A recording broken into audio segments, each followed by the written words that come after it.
있는데 그 크리에이티브 커먼스 코리아라고 이렇게 인터넷 홈페이지라던가 유인물 보면 이렇게 CC 마크 붙어 있는 게 있어요. 공유 저작물 관련된 이런 부분이라고 하는데 거기서 좀 모셨습니다. 제가 봤을 때 자세한 건 들을 거니까 그 공유 경제라고 하는 용어들이 생소할 수도 있고 익숙할 수 있지만 그런 공유 경제 영역을 나름 이제 창조해서 만들어 오고 그 안에서 열심히 활동하신 단체로 저는 알고 있어요. 그래서 사실 아름다운 가게와도 굉장히 가까울 수도 있고 또 아름다운 가게 새로운 시선을 볼 수도 있다라고 저는 생각이 들어서 이야기 들으면서 공유경제라는 게 뭐고 공유경제판에서 활동하신 크리에이티브 커먼스가 앞으로 어떻게 이 그림을 그리고 있는지 한번 들어보시면 좀 저에게 도움이 될 것 같아서 특별히 모셨습니다. 우리 크리에이티브 커먼스 코리아 강현수 사무장님 모셨습니다. 네, 안녕하세요. 소개받은 크리에이티브 커먼스 제가 비영리 쪽에 계신 분들을 발표를 하게 되면 제 호응이 좋아요. 잘 웃어주시고 끄덕끄덕 잘 해주시고 되게 다른 데서 발표하는 것보다 좀 기운이 되게 난다고 할까요? 그리고 이렇게 소규모로 하는 강의는 저는 개인적으로 더 좋더라고요. 그래서 어떤 생각을 갖고 계신지 표정도 보이고 근데 간혹 이제 많은 분들이 오면 얼굴도 잘 안 보이고 그래서 이제 저도 저희를 소개하기가 되게 어려워요. 그래서 아마 저희는 홈페이지에 보면 이런 마크가 보이실 거예요. 이런 마크로 정보나 지식이나 데이터나 컨텐츠들을 공유하자 이런 운동을 하는 단체이고요. 아마 오늘 제가 발표드릴 내용은 공유경제라는 요즘 화제되고 있는 키워드에 대해서 말씀을 드릴 텐데 어떻게 보면 아름다운 가게랑 가장 밀접하게 연관이 되어 있는 그런 새로운 트렌디한 게 아닌가. 간단하게 설명을 하고 질문을 더 많이 받는 게 훨씬 더 유익한 것 같아요. 저보다 더 강의 잘하시는 분이 테드에 가면 엄청 많고 유튜브에 가면 더 유명하신 분들이 많잖아요. 그분과 저의 경쟁력이 다른 건 저는 제가 질문을 받을 수 있으니까 그런 것 같아서 제 소개를 하자면 그렇고 아름다운 가게하고의 인연은 저는 예전에 회사를 다녔어요.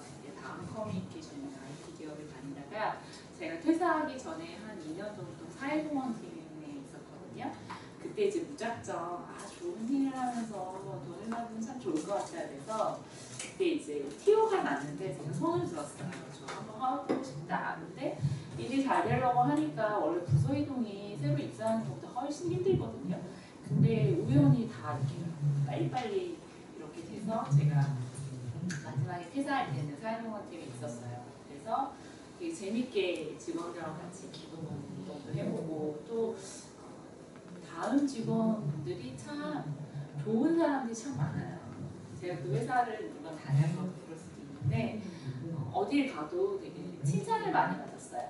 그래서 아름다운 가게 이렇게 원데이로 직원들 이렇게 물건 토요일 날 이렇게 판매하는 거 이런 거 할 때도 이제 저희 직원들은 되게 열심히 해요. 뭐든지. 이제 아무래도 대기업에 계신 분들은 이렇게 점수도 받으셔야 하니까 이런 게 있는데 저희는 그런 거 없이 자유롭게 오고 싶은 날 와라 그래서 되게 열심히 하고 재밌게 해서 근데 이제 아름다운 가게분들도 되게 칭찬을 많이 해주셨어요. 다른 직원분들 너무 좋은 것 같다. 그때 에피소드가 CEO 분이 저희 이제 IT 기업이니까 그때는 그렇게 또 많이 크지도 않았어요. 그래서 10시까지 오세요 그러면 저희가 다 10시까지 안 와요.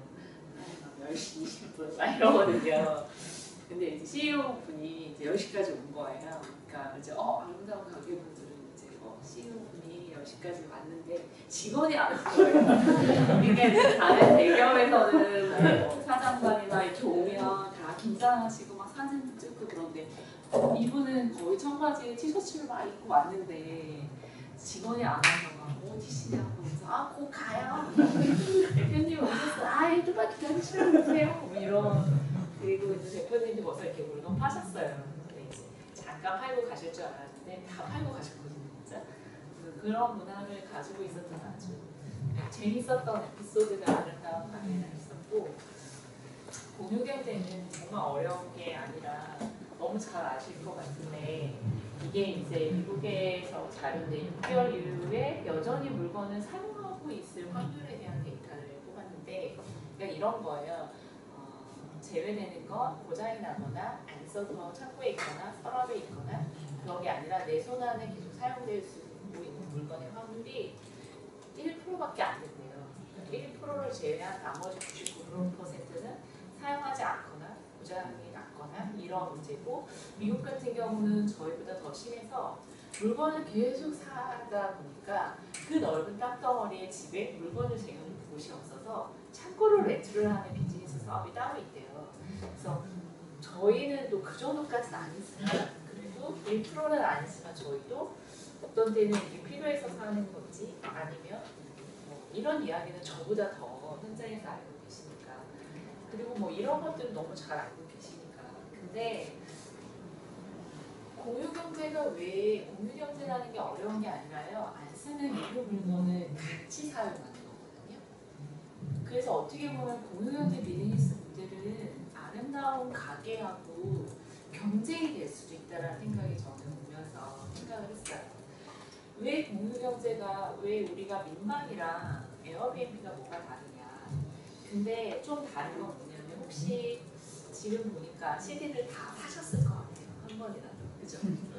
네. 한 번이라도 다 사셨죠. 하지만 10대, 지금 10대만 해도 CD를 한 번도 안 한 사람들이 훨씬 더 많아요. 음악을 듣기 위해서 뭔가를 사는 거지 CD를 구입해서 소유가 아니라 내가 들을 수 있을 때 음악을 들으면 된다고 생각하지 내가 CD를 반드시 사야 된다고 생각하지 않거든요.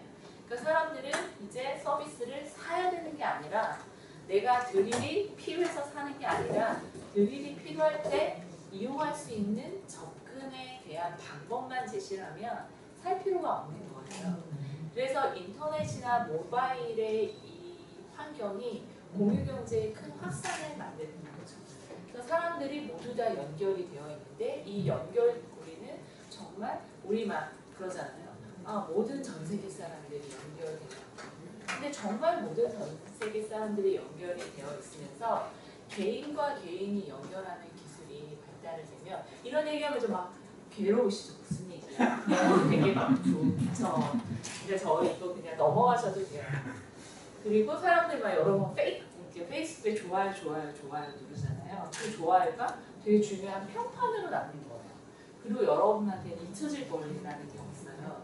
디지털 시대에는 모든 게 데이터가 남고 여러분들이 페이스북을 하는 순간 여러분의 자료들이 차곡차곡 남고 여러분의 관계가 되고 있는 것들이 차곡차곡 남는다는 게 엄청난 힘을 발휘를 하는 거죠.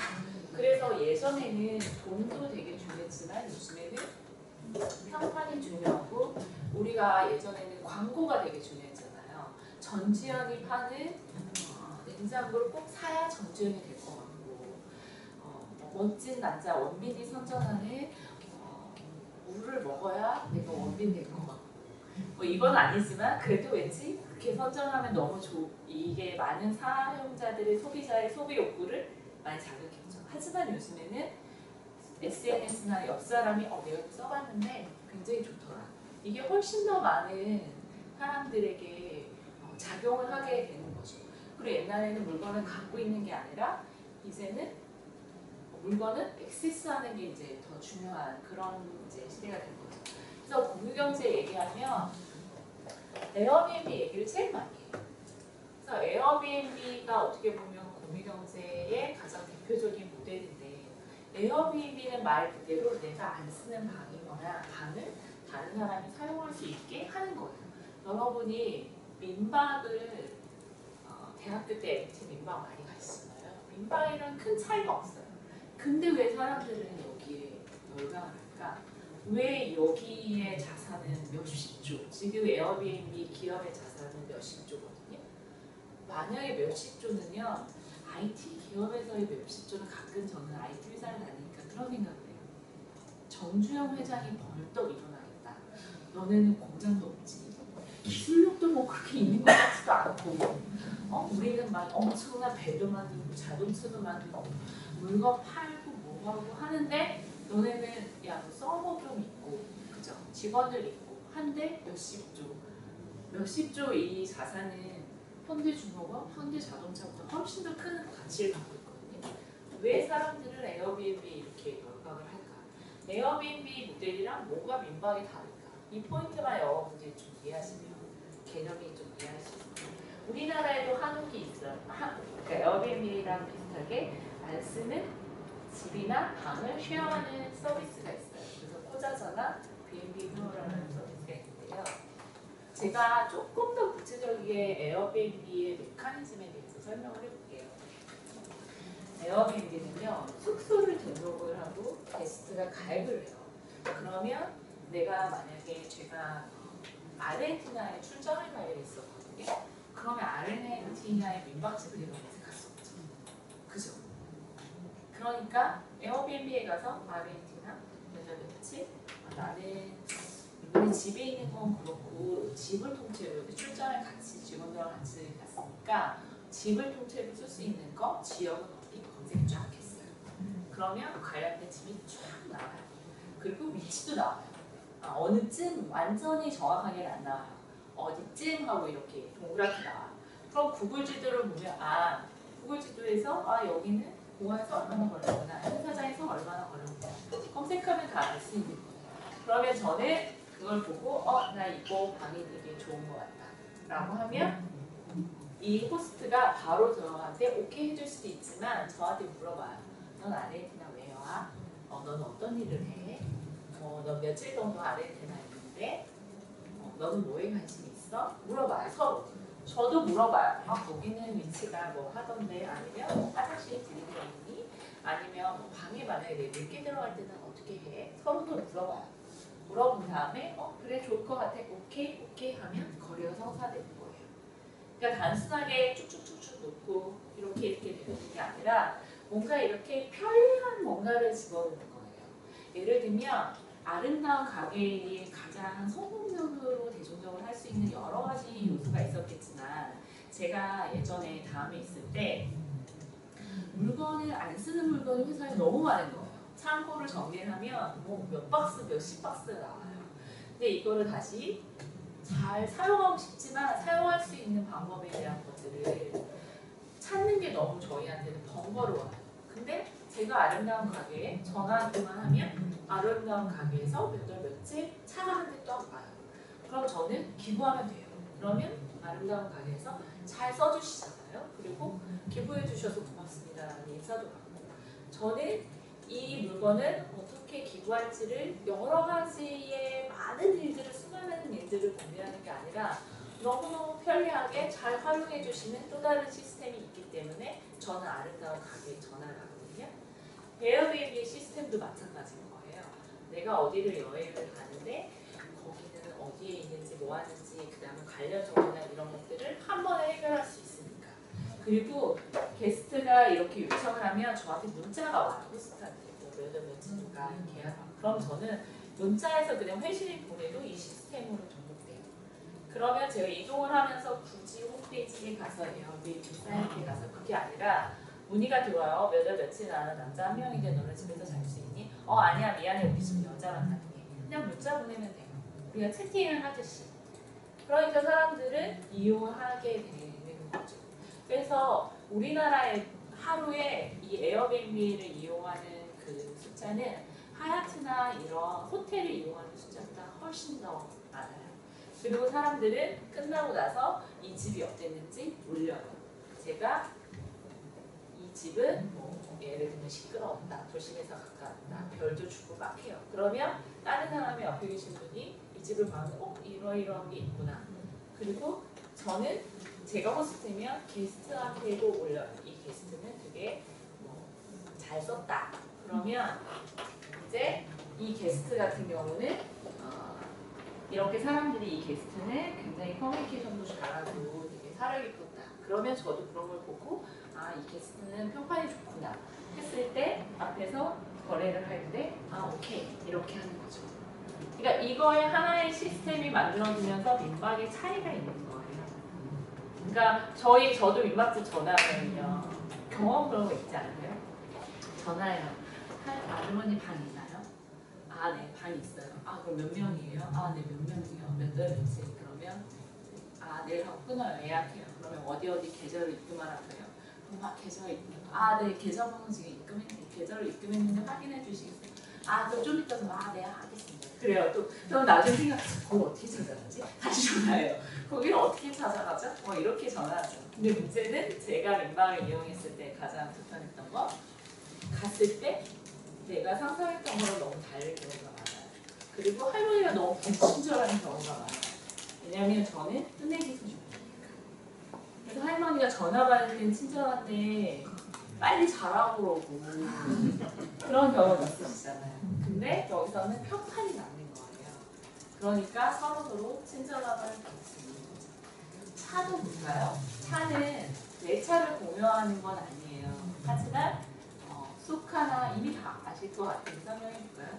소카나 그 다음에 이제 서울시에서 이제 나눔카라는 브랜드가 있는데 소카도요.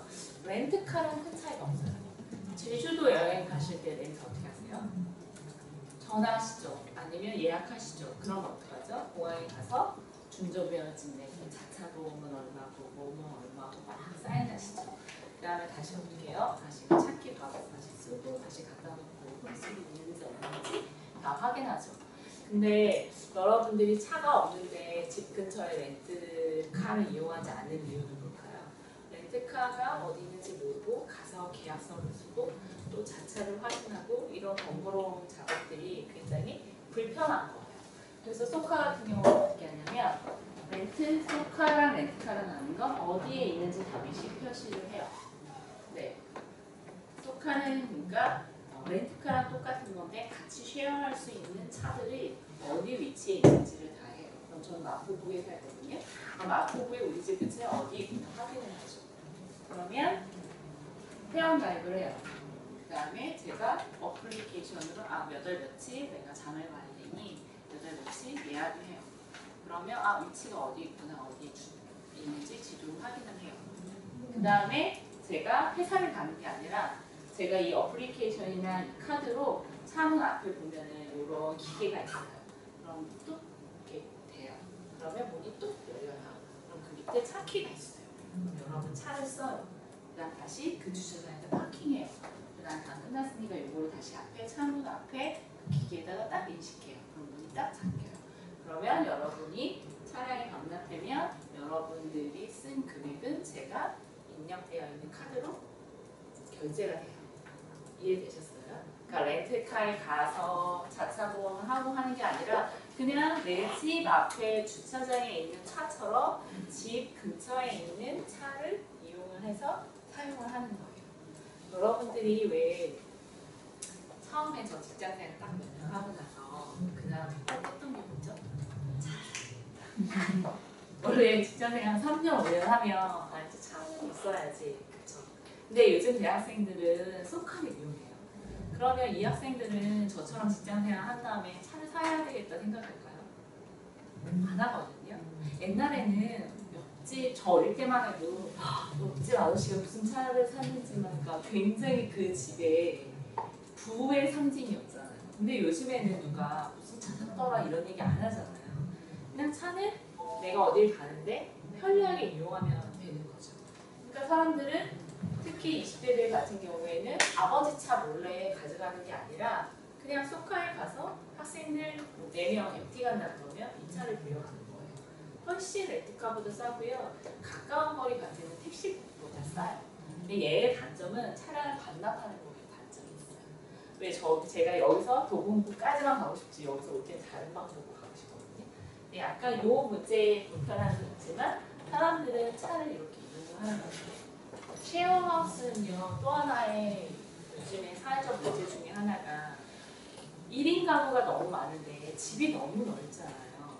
그러니까 집을 아예 쉐어를 할 수 있는 집의 구조로 바꿔가지고 룸 1, 룸 2 이렇게 있을 수 있는 사람들을 여기 입주시키는 방식인데요. 얘가 재밌는 거는요. 이것도 그거랑 똑같아요. 대학 앞에 하수.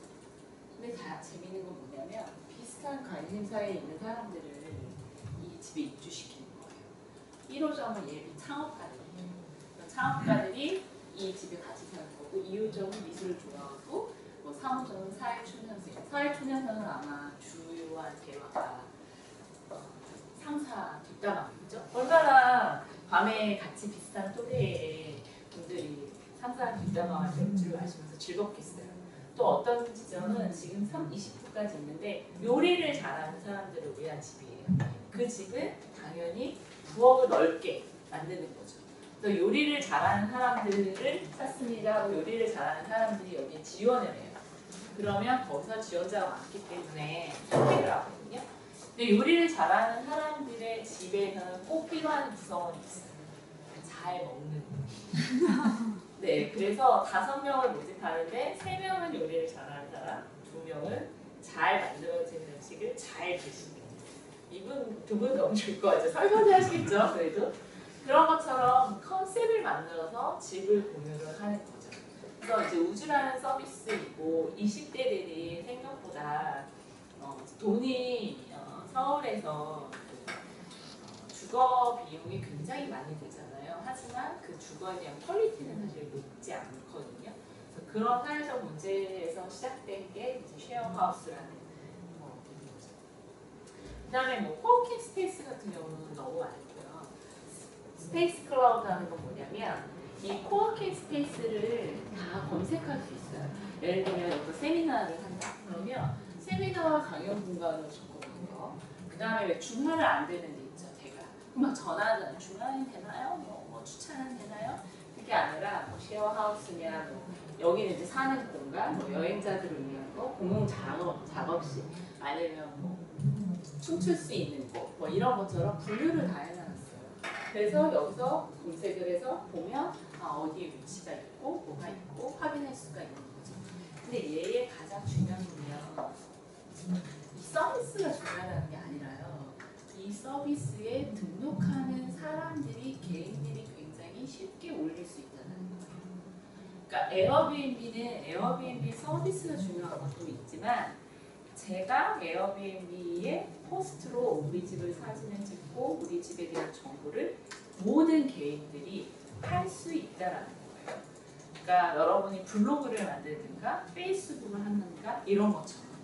그래서 많은 개인들이 여기에 참여하고 많은 개인들이 이 서비스를 이용하면서 이게 숫자가 엄청 늘어나는 게 가장 공유경제 모델에서 중요한 거예요. 그래서 책 같은 경우도 이사 가실 때 그거 저 맨날 책 이사 갈 때마다 고민거리가 책이거든요. 버려, 가져, 뭐 이런 고민 하잖아요. 근데 이거는 국민도서관은 책을 제가 가지고 있는 책을 다 국민도서관이라는 곳으로 보내요. 이게 서비스 이름이거든요. 보내면 제가 다시 그 책을 보고 싶으면 보내주세요 하면 돼요. 근데 제 책을 앞에 계신 분이 제가 로마인이니까 한 세트가 있어요. 보고 싶으세요. 그러면 제 책에 대한 대여비를 내세요. 건당 500원 이러잖아요. 그럼 저한테 수익신호를 줘요.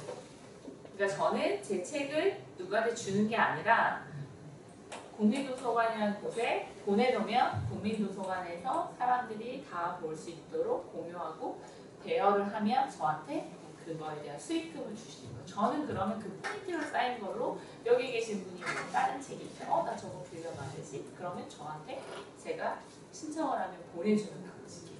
근데 이제 서비스명이 국민도서관이에요. 그래서 책을 누구한테 기부하는 게 아니라 버리는 게 아니라 나의 소유이지만 내가 언제든지 이용할 수 있게 해주는 거. 그게 이제 국민도서관이고 공유경제 비즈니스 모델의 가장 중요한 거예요.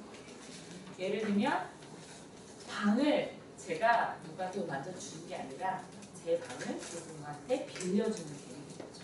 그래서 공부도 마찬가지예요.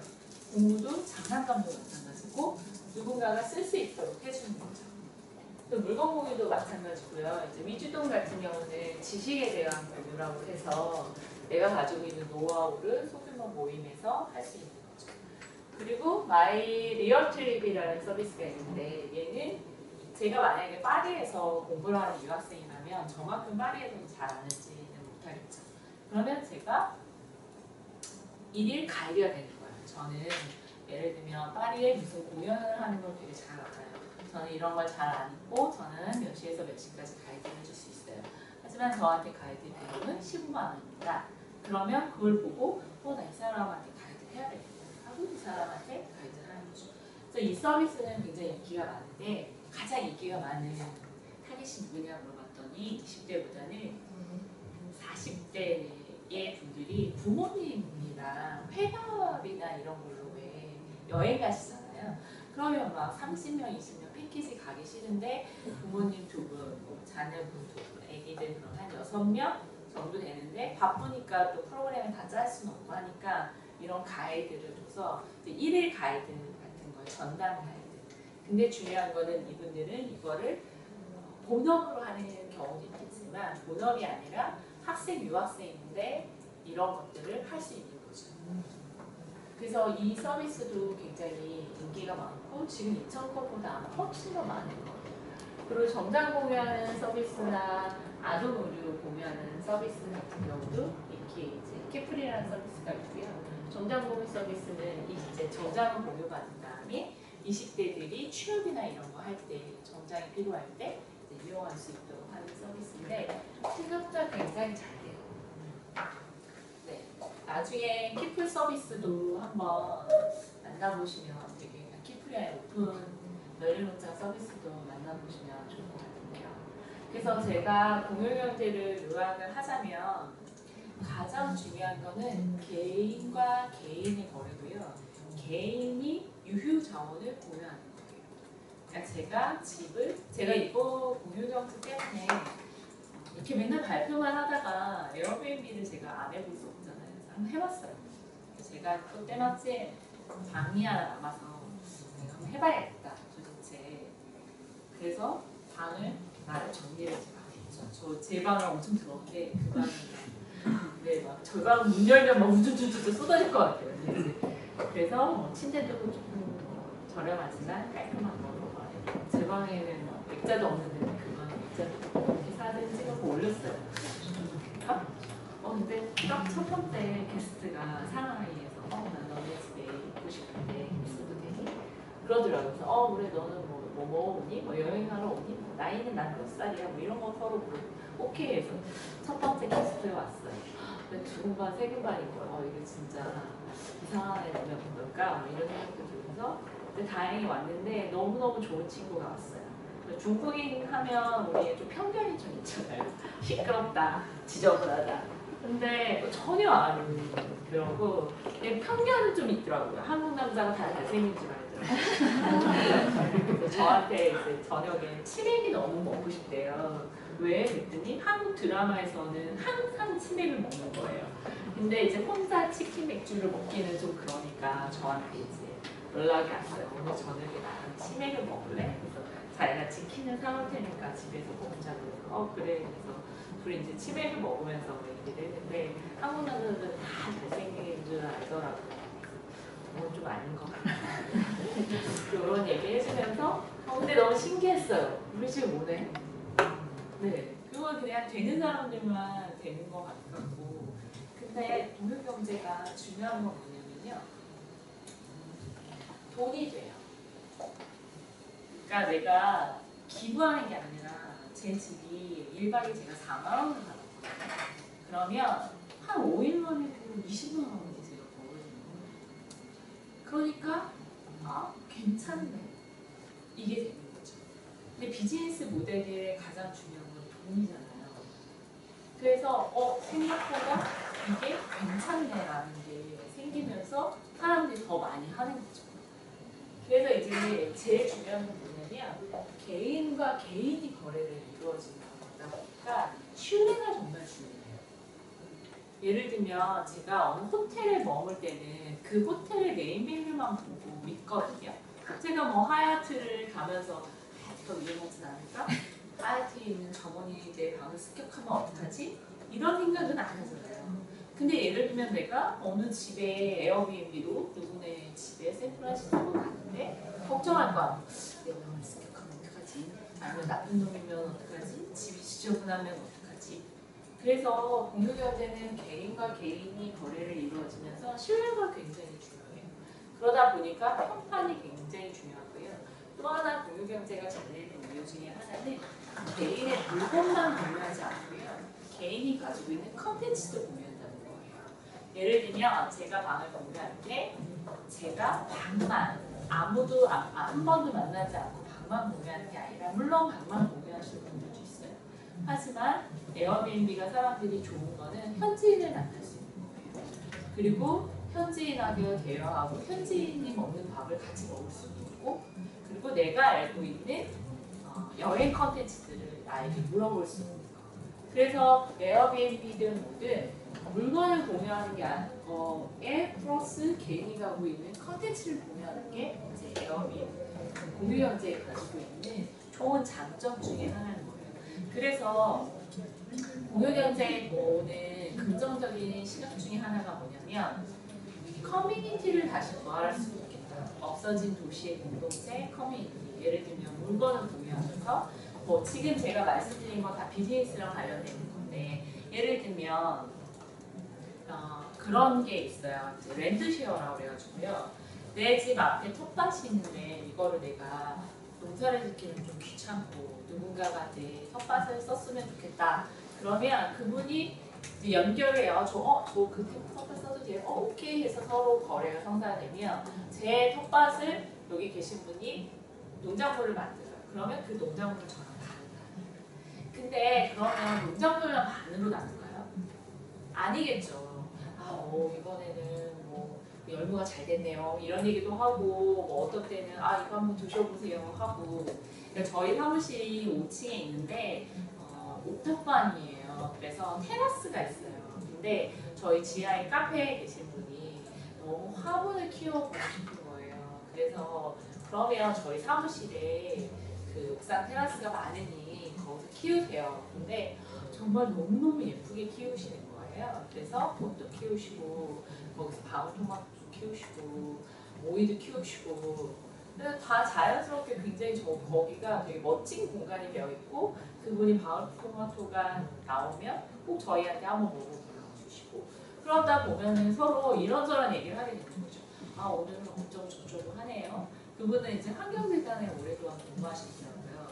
그래서 그런 물건을 공유하는 것뿐만 아니라 사람들하고의 왕래가 생기는 거 그게 이제 커뮤니티의 보험 이런 부분들로 좋은 시간을 가지고 있는데 그럼에도 불구하고 공유경제는 해결해야 될 게 너무 많아요.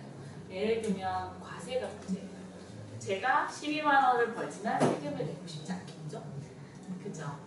네. 네, 물론 내고 싶을 때도 있겠지만 그렇게 내고 싶지 않아요. 이번에 이렇게 세금 많이 나왔어 그러지. 세금을 많이 내서 이 나라에 나는 일이 됐어. 그렇진 않잖아요. 우리 모두가 다 좋은 분들이긴 하지만 그런 게 있고 개인이 거래하다 보니까 통제할 수가 없어요. 예전에 택시를 할 수 있는 라이센스를 가지고 있는 사람이 있고 숙박도 호텔을 할 수 있는 거를 인허가해 주잖아요. 그러니까 정부가 컨트롤할 수 없는 그런 문제들이에요. 그리고 개인과 개인이 있으니까 아까 말씀드린 것처럼 어떤 안전 문제, 이런 문제들도 있는 거죠. 그래서 이제 뭐 샌프란시스코나 영국 같은 경우는 공유경제를 어떻게 잘 활성화할 수 있고 이런 문제들을 해결할 수 있을지 워킹그룹 같은 경우도 운영하고 있고요. 그 다음에 우버 같은 경우는 우버 모델은 혹시 우버 설명드릴까요? 우버는 에어비앤비가 방이라고 하면 우버는 차라고 하시면 되거든요. 제가 우버에 우버의 운전사가 등록을 하면 우버 앱이 있어요. 그래서 나 어디부터 어디 갈래? 그럼 내가 오케이 카카오 택시 써보셨죠? 그거랑 똑같아요. 카카오 택시 되게 편하거든요. 카카오 택시랑 거의 똑같이 근데 문제는 뭐냐면 제가 택시 드라이버가 아니거든요. 그래서 우버는 전 세계적으로 택시 사업자들하고 충돌이 일어나거든요. 왜냐하면 택시 사업자분들은 개인 사업자려면 좀 되게 많이 드시잖아요. 근데 이들은 택시랑 똑같은 수익을 얻고 어떤 데는 더 많이 얻어요. 그럼에도 불구하고 따로 돈이 내는 게 없으니까 그런 시스템이 문제 있고 또 하나는 노동시장의 문제가 생겨요. 뭐가 있냐면 모든 사람들이 프리랜서가 되는 거죠. 제가 집을 계속 에어비앤비 몇 개 계속 공유한다 그러면 수익을 얻을 수 있는데 연금이나 보험이나 이런 것들이 기존 시스템들은 회사에서 케어를 할 수 있는 방식이었잖아요. 근데 모두 다 회사를 들어가는 게 아니라 제가 프리랜서처럼 일을 하다 보니까 문제는 뭐냐면 제가 사회보장 시스템을 하니까 연금이나 보험이나 이런 것들을 개인이 다 부담을 해야 돼요. 그래서 공유경제의 부정적인 시각으로 하는 말이 부스러기 거대한 홈앤컵은 굉장히 많은 큰 수익을 얻지만 차를 빌려주고 이런 사람들은 그냥 프리랜서, 아르바이트와 비슷하게 전락할 수 있는 노동시장이 만들어질 수 있다. 이런 이제 예측을 하게 되는 거죠. 그래서 제가 이제 저희가 공유업을 하는 사이트를 운영해요. 이게 뭐냐면 전 세계 공유와 관련된 공유경제 여러 가지 혁신적인 소식, 보고서 이런 것들을 다 아카이빙하고 소식을 알려드리는 거고요. 공유업에서는 소개를 공유 기업이나 단체 같은 경우도 디렉토리 서비스하기도 하고 그다음에 소식을 알려주기도 하고 이런 컨텐츠들이 있으니까 관심이 있는 분들은 한번 꼭 와주시면 좋을 것 같고요. 광고 하나만 하면 저희가 80여 개국이 같이 연결이 되어 있거든요. 그래서 전 세계 80개국에 있는 사람들이 오래 모여요, 저희 나라에. 그래서 조금 더 관심 있는 분들은 시호 식사회나 하니까 한번 보셔주시고요. 제가 이렇게 강의를 하게 되면 특히 이제 연령대가 좋고 높으신 분들한테 강의를 하면 되게 좋은 얘기구나, 하지만 나하고 참 멀구나 이런 얘기 되게 많이 하세요. 제가 이제 뭐 특히 사회적 경제 이런 쪽을 가면 맞아 끄덕끄덕하고 저한테 피드백이 뭐냐면 이제 어머님들 또래가 좀 있으셨어요. 한 50대 저한테 말 잘해요? 그러고 가세요. 저는 그게 아니라 막 고민되는 이래 똑똑해 보이네 막 이러고 근데 약간 되게 먼 얘기처럼 느껴지거든요. 왜냐면 나는 카카오톡 택시도 잘 안 써. 근데 카카오 택시 한 번만 써보세요. 되게 편리한 게 뭐냐면요. 카카오톡 택시 운전사분들은 친절하세요. 여자분들 택시 타면 좀 불친절한 택시 운전사 아저씨 만나면 좀 기분 나쁘거든요. 네. 근데 카카오톡 택시 운전사분들은 제가 끝나고 나서 별을 볼 수가 있거든요. 5.4점 이렇게. 그래서 아저씨들이 굉장히 친절하세요. 네. 그래서 카카오 택시랑 우버랑 좀 비슷하긴 하지만 근데 이제 제가 말씀드린 것처럼 되게 좋은 얘기다. 나는 스마트폰으로 카카오톡이랑 메일이나 이 정도밖에 안 해. 전화. 그런 분들한테는 좀 와닿지 않을 것 같은데 제가 꼭 이 영상을 보여드리는 게 뭐냐면 이게 뭐냐면요. 소리가 나와야 더 재밌는데 사운드 안 나오시는 분들이니까 크게 시작합니다. 아기가요 태어나자마자 책을 종이책으로 만진 게 아니라 아이패드로 책을 본 적이 있는 거예요. 이 아이들은 책을 왜 이게 그죠? 이거 누르면 다음 페이지 나와야 되잖아요. 그래서 책 계속 읽고 이렇게 줌인하고 줌아웃 해야 되는데 제가 계속 하는데 신경질이 아닌 거예요. 그래서 이제 막 신경질 내요 이쯤에서. 왜 이거 뭐 안 되지? 넘겨야 된다는 생각을 안 하는 거죠. 누르잖아요. 꾹.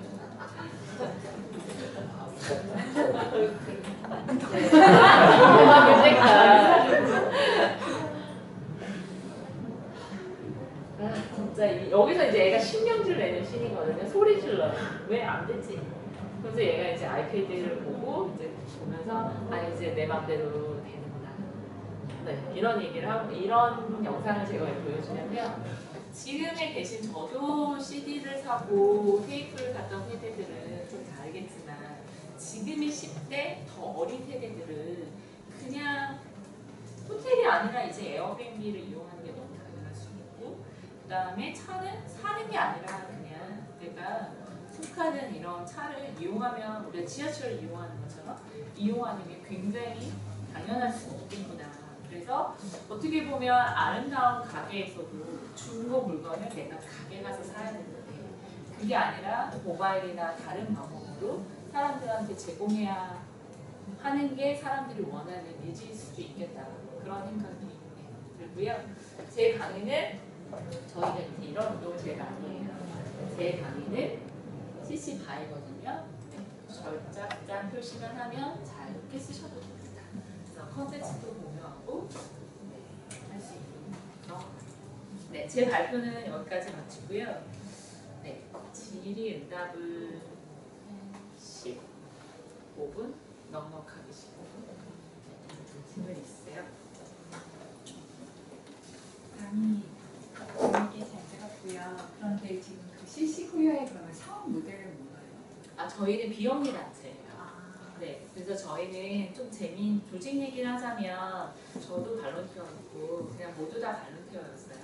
그래서 모두 다 이제 저녁에 모여가지고 막 우리가 이렇게 컨텐츠 공유를 확산시키면 뭘 하면 좋을까? 그래서 캠페인 기획도 같이 저녁에 하고 또 이제 IT 기업에 있는 사람들이 많다 보니까 개발자 있으면 이제 개발자 와서 개발하고 디자인하고 그래서 우리 세미나에도 열어볼까? 그래서 다음에 돈이 좀 필요하네? 그러면 포털한테 후원을 좀 받아볼까? 이러면 근데 이제 저희가 이제는 밤에 계속 하니까 이제 포털이나 후원을 해주는 사람들한테도 밤에 봅시다 이렇게 그러니까 이분들도 저희에 대한 쟤네들이 돈을 줘도 되는 애들인가? 그리고 이제 점점 이제 그러니까 요구하시는 분도 많다 보니까 그래 그러면 좀 상근 사람이 필요할 것 같아. 그래서 이제 한쪽이랑 사무부 대표가 안 되고 그래도 조직의 형태는 있어야 되니 사단법인은 우리가 법인을 만들자 해가지고 네, 만들어졌어요. 그래서 저희 직원들은 한 4명 정도 돼서 저희는 이제 비영리 단체다 보니까 사업 모델이 없고 이런 일들을 많이 확산시킬 수 있는 그래서 국회 도서관에서 책이나 자료들이 많으면 실시로 공개하세요. 또 학교에 가면 또 교육 선생님들 교육 자료들 그리고 이런 것도 공개하세요. 이런 것도 봤고요. 또 여러분들이 이렇게 무의식 중에 뭐 예를 들면 네이버나 구글에서 검색했는데 논문 같은 경우 왜 2,000원 내세요 막 이러잖아요. 근데 논문은 잘 생각해 보면 모든 사람들이 많이 봐야 되는 게 논문인데 사실 2,000원을 내도 그 논문은 저자한테 가는 게 아니거든요. 근데 이제 출판사에서 이거를 논문을 이제 게재를 하면서 출판사에서 권리를 다 가져가요. 그러다 보니까 실제로 이거는 출판사에서 돈을 받지만 저자한테는 안 가는 좀 아이러니한 일들이 일어나거든요. 이제 저희 같은 데는 이거를 이제 모두 다 볼 수 있게 공개합시다. 뭐 이런 운동도 이제 회사들도 만나기도 하고 그래서 다양한 영역들에 있는 분들을 많이 만나서 많이 알리는 그래서 저희는 기부금으로 운영이 되는데 이제 우리나라가 너무 잘 아시겠지만 저희 같은 데는 참 좋은 일이긴 하지만 참 기부를 안 하기 딱 좋은 일이에요. 괜찮아요. 막 너네한테 돈을 주면 뭐가 맡겨? 이게 없어요. 우리 모두 다 행복한 사회가 됩니다. 그래서 굉장히 오랫동안 활동을 했음에도 불구하고 네, 기부 회원이 굉장히 적은 네, 그래서 이제 넋두리가 됐네요. 네, 아무래도 아까 말씀하셨지만 네. 공유경제 제일 중요한 게 뭐 여러 가지 있겠지만 신뢰 문제라든지 중요한데 네. 그런 것들을 이렇게 뭐 해결하거나 네. 하려는 그런 노력들이 네. 있나요? 예를 들면 에어비앤비 같은 경우는 보험을 들어요. 네, 그래서 여기서 문제가 발생하는 경우에 우리 여행을 가면 여행자 보험에서 케어가 되는 것처럼 에어비앤비 안에서 게스트가 문제가 있거나 그러면 에어비앤비 차원에서 보험이 드는 것도 있고요. 이보다 더 좋은 보험을 원하는 경우에는 에어비앤비에서 이제 보험회사랑 계약을 해가지고 호스트들이 뭐 한 달에 3만 원이나 5만 원 정도만 내면 모두 다 케어할 수 있는 그런 보험 상품도 개발하고 네. 그 신문이나 이런 데 나오는 것처럼 네. 안전 문제나 아니면 실제로 그러니까 신문은 좀 과장되거나 과장됐죠. 이럴 네. 것 같은데 네. 실제로 그런 것들이 많이 있는 건가요? 그 많이라는 게 참 빈소수가 있긴 있어요. 네, 없진 않죠. 근데 이제 워낙 뭐 상대적으로 많다 이런 개념은 아니에요. 호텔에서도 그런 문제들은 발생할 수 있잖아요. 왜냐하면 내 기준품을 가져가는 이런 일들. 근데 그런 미디어에서 보는 것처럼 이런 일들이 굉장히 문제다 이런지는 않아요. 네. 그리고 오히려 지금은 시작한 지 많이 되지는 않기 때문에 굉장히 선량한 사람들이 훨씬 더 많죠. 지금 그런 공유나 이쪽은 저작물이나 이쪽으로도 확장이 될 수 있을 거라고 보시나요? 그리고 현재는 그 지적재산권이라든가 이쪽이 강화되는 추세가 있는데 네네. 이런 서로 간에 충돌하는 부분들은 어떻게 해결을 할 것이라고 생각하세요? 저희는요, 그 지적재산권에 대한 공유운동에 훨씬 더 관심이 많은 단체이거든요. 사실은 공유경제는 저희 영역은 조금은 아니라는 생각은 좀 가끔 들어요. 근데 이제 서울시랑 같이 이제 파트너를 하면서 저희도 이제 하는데, 옛날에는요, 저작물이요, 프로 사진사만 사진을 찍을 수 있었잖아요. 옛날에는 음악도 프로들만 하고, 그 다음에 영화도 프로들만 하고, 근데 여러분들이 동영상도 만들고, 여러분들이 글도 쓰고, 근데 이 저작권이라는 거는 저의 사진 아침에 오늘 제가 여기 도봉구 숲이 너무 좋아서 찍은 사진 한 장과 김중만 씨가 가지고 있는 사진이 동일해요. 그럼 법의 테두리 안에 당신은 프로니까 되게 많은 4, 5, 70년이고요. 저는 아마추어니까 네, 값어치가 없습니다. 크게 알고요. 제가 오늘 도봉산 찍은 사진도 4, 5, 70년이거든요. 그러니까 이 저작권이라는 법의 저작권은 동등하다 보니까 문제들이 굉장히 많이 발생해요. 그래서 제가 공유의 의사를 꼭 밝혀야 공유해요. 그러니까 제가 지금처럼 제 거를 쓰세요 라고 밝혀야 다른 사람이 저한테 허락을 안 받고 써야 돼요.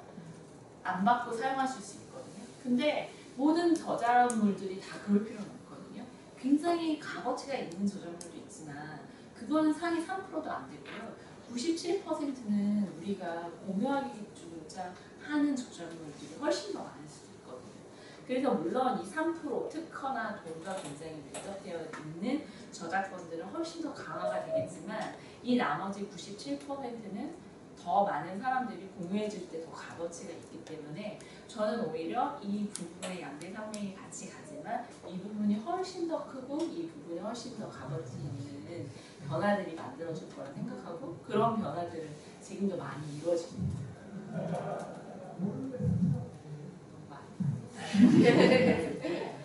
오랜만에 제 분야네요.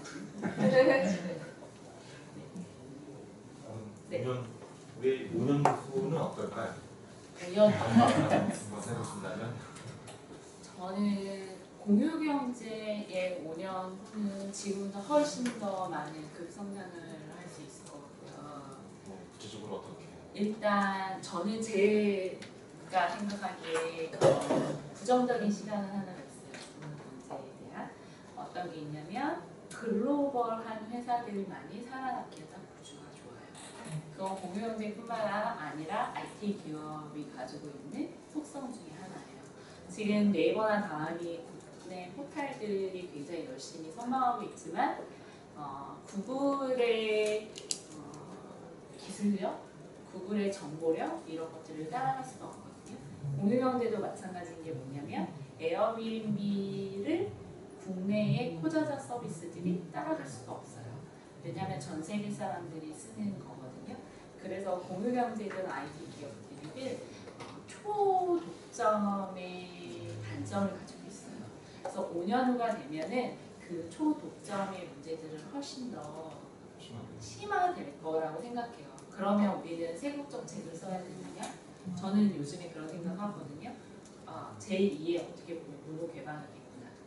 예전에는 문호를 개방하냐 마냐 이런 게 우리가 진짜 문을 열면 문을 열어서 외국인이 이 땅에 와 이런 거였지만 지금은 모든 지식이 다 공유돼서 바람직한 것도 굉장히 많지만 점점 초독점 사회가 될 거고 그리고 IT 기업 그러다 보니까 샌프란시스코나 아니면 유일하게 중국 정도는 다 합쳐도 10억이니까 걔네가 근데 그런 문제들이 있어서 우리나라 기업들이 살아가기 되게 힘들 것 같고 그런 단점들이 조금 우려가 돼요.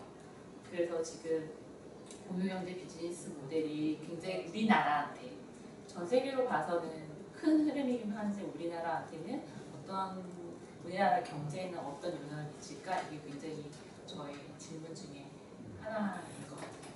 그래서 부정적인 의미는 그게 있고요. 그리고 공유경제는 아까 말씀드린 것처럼 노동시장이 큰 변화를 가졌거든요. 네, 그래서 사회보장 시스템이나 이런 것들도 큰 변화가 있을 것 같아요. 그거를 이제 지금은 예를 들면 그동안에 정부는 라이센스를 줬잖아요. 그러니까 정부는 할 일이 많았거든요. 라이센스도 주고 그걸로 돈도 받고. 하지만 이제 정부는 라이센스가 필요 없는 사회가 될 수 있거든요. 그럼 정부의 역할은 어떤 역할일까? 그거에 대한 변화도 필요할 수 있을 것 같고요. 그 다음에 이제 그러면 어디까지가 어디까지가 직원이냐.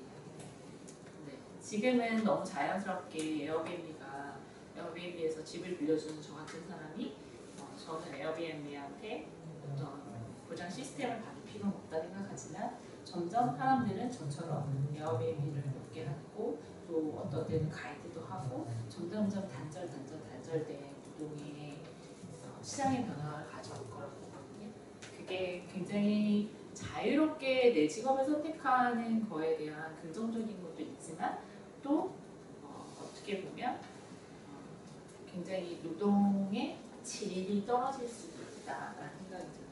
예를 들면 예전에는 4인 가족의 아버지가 열심히 일하시면 어머님은 따뜻한 밥을 해주시면 애들이 다 먹고 살았지만 지금은 4인 가족의 아버님만 일을 해서는 안 되잖아요. 그런 것처럼 뭔가 이렇게 노동 단절이 올 수도 있겠다. 근데 그게 나쁜 거일 수도 있고요. 또 좋은 걸 수도 있다. 어떤 변화가 가져올지 모르겠지만 그런 큰 흐름에 이게 경제 모델에만 흐름이 있는 게 아니라요. 사회적인 흐름에도 큰 변화를 가져올 것 같아요.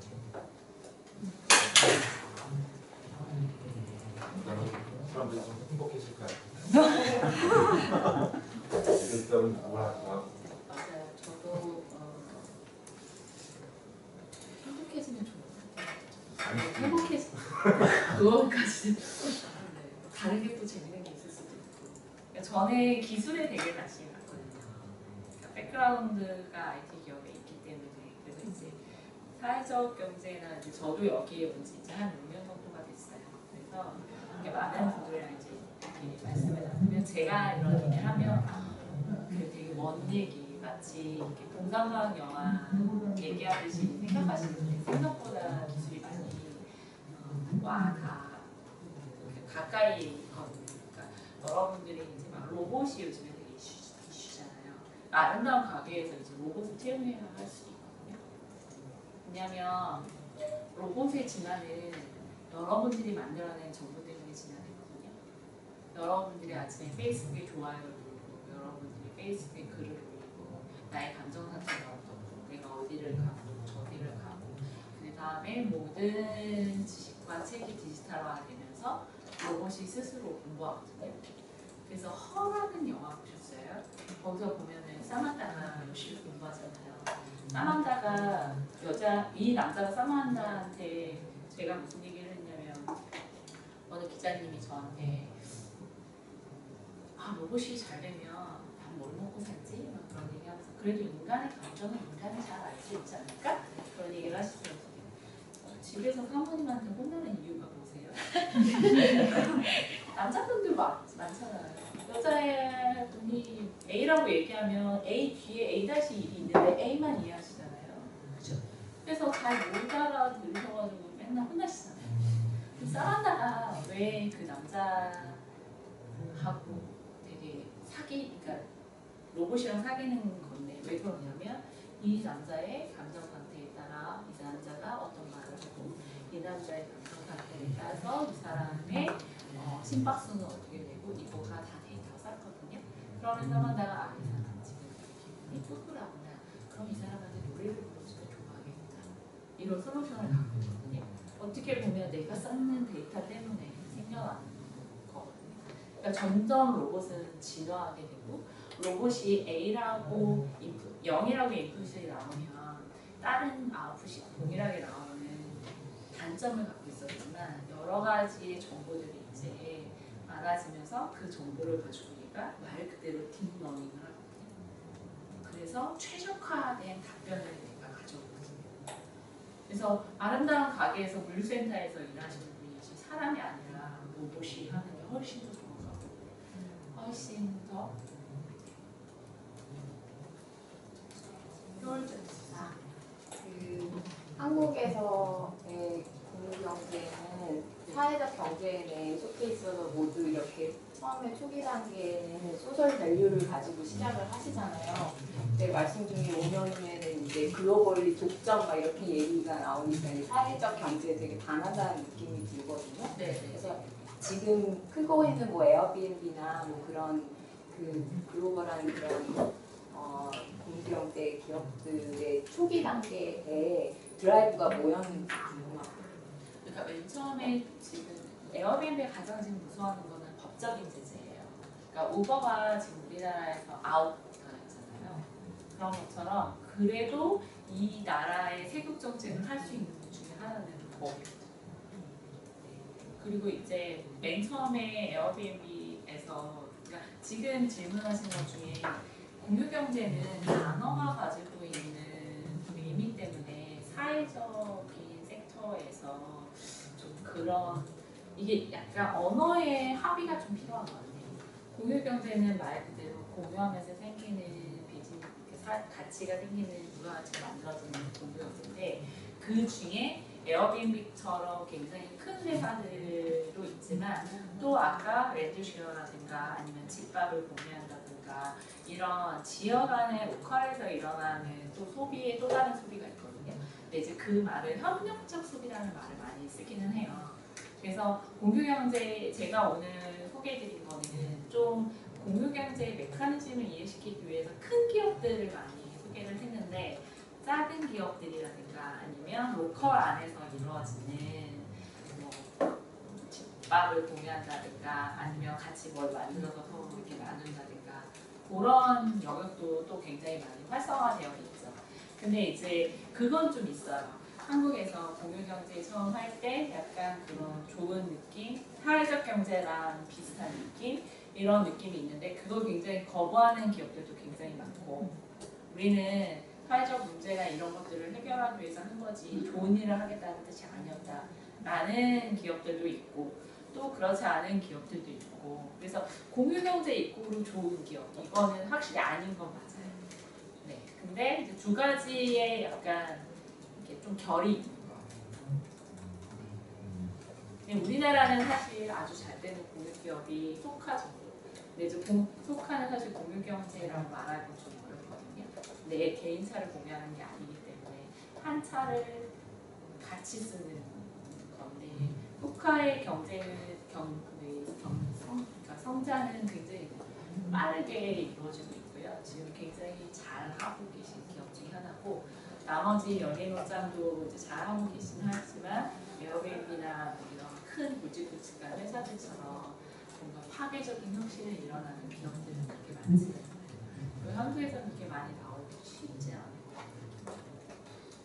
근데 이제 에어비앤비가 가지고 있는 장점은 이 공유경제가 가지고 있는 장점 중에 하나가 뭐가 있냐면 새로운 걸 만들지 않아도 되거든요.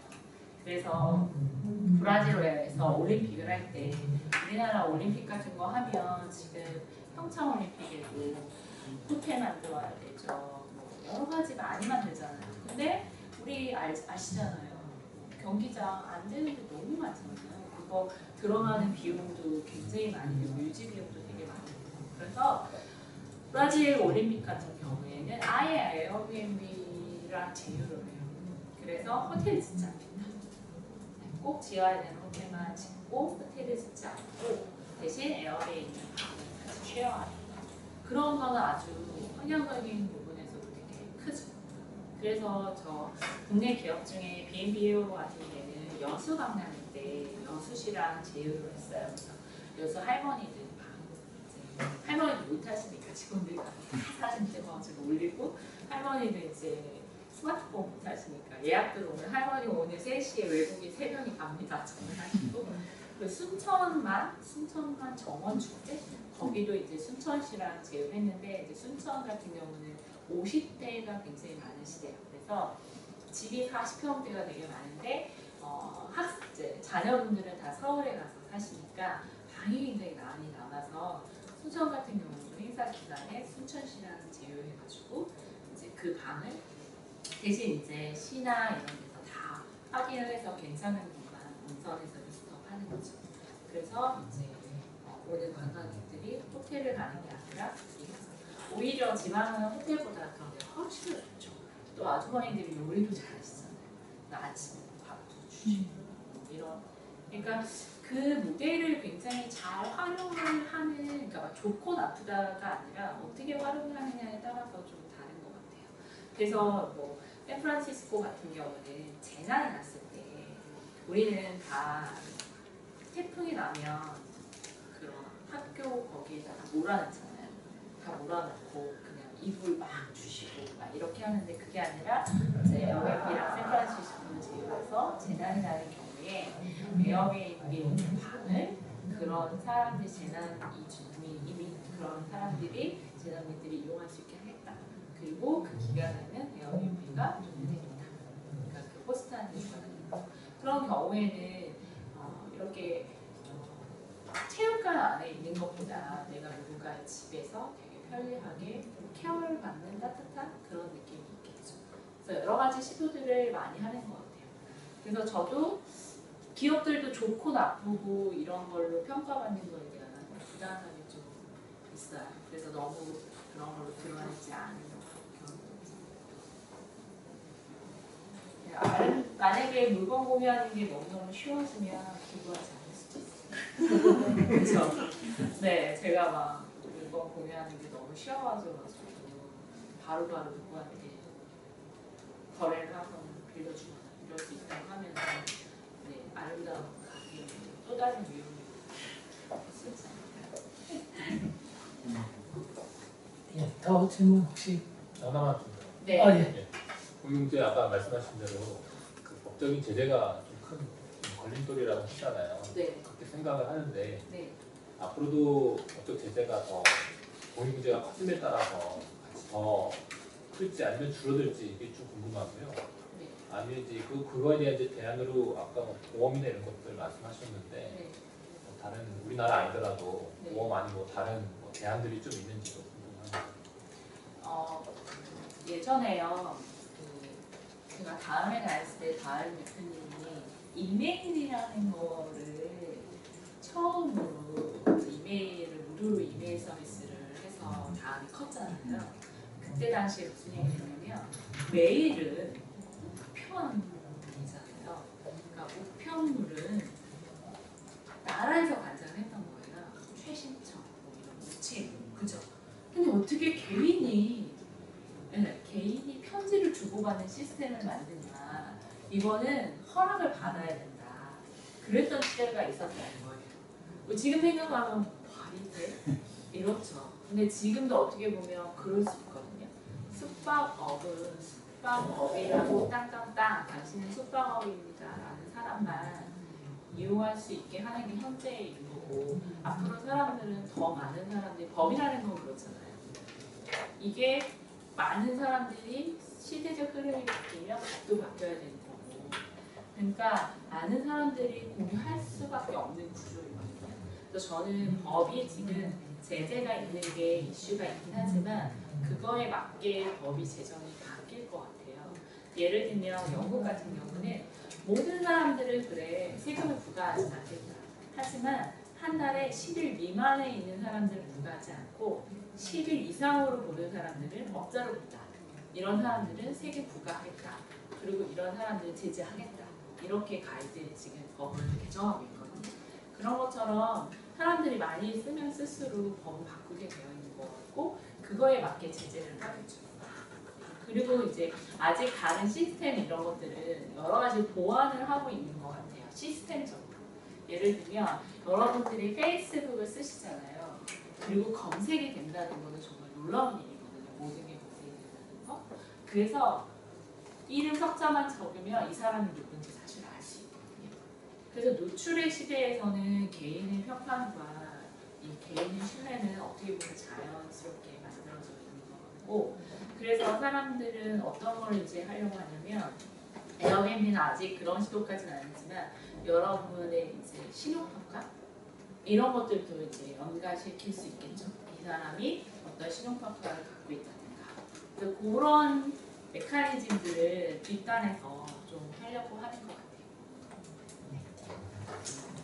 무관한 질문 하나만 더 드려도 돼요? 네네. 저는 이제 법적인 것도 이슈지만 그 기저에는 어떤 경쟁사라고 해야 될까? 뉴욕 같은 경우에는 에어비앤비 때문에 호텔 체인에서 네. 소송을 걸었다고도 알고 있고 우버 같은 경우에는 또 택시 사업자들 네. 이런 네. 이야기를 하는 거잖아요. 맞아요.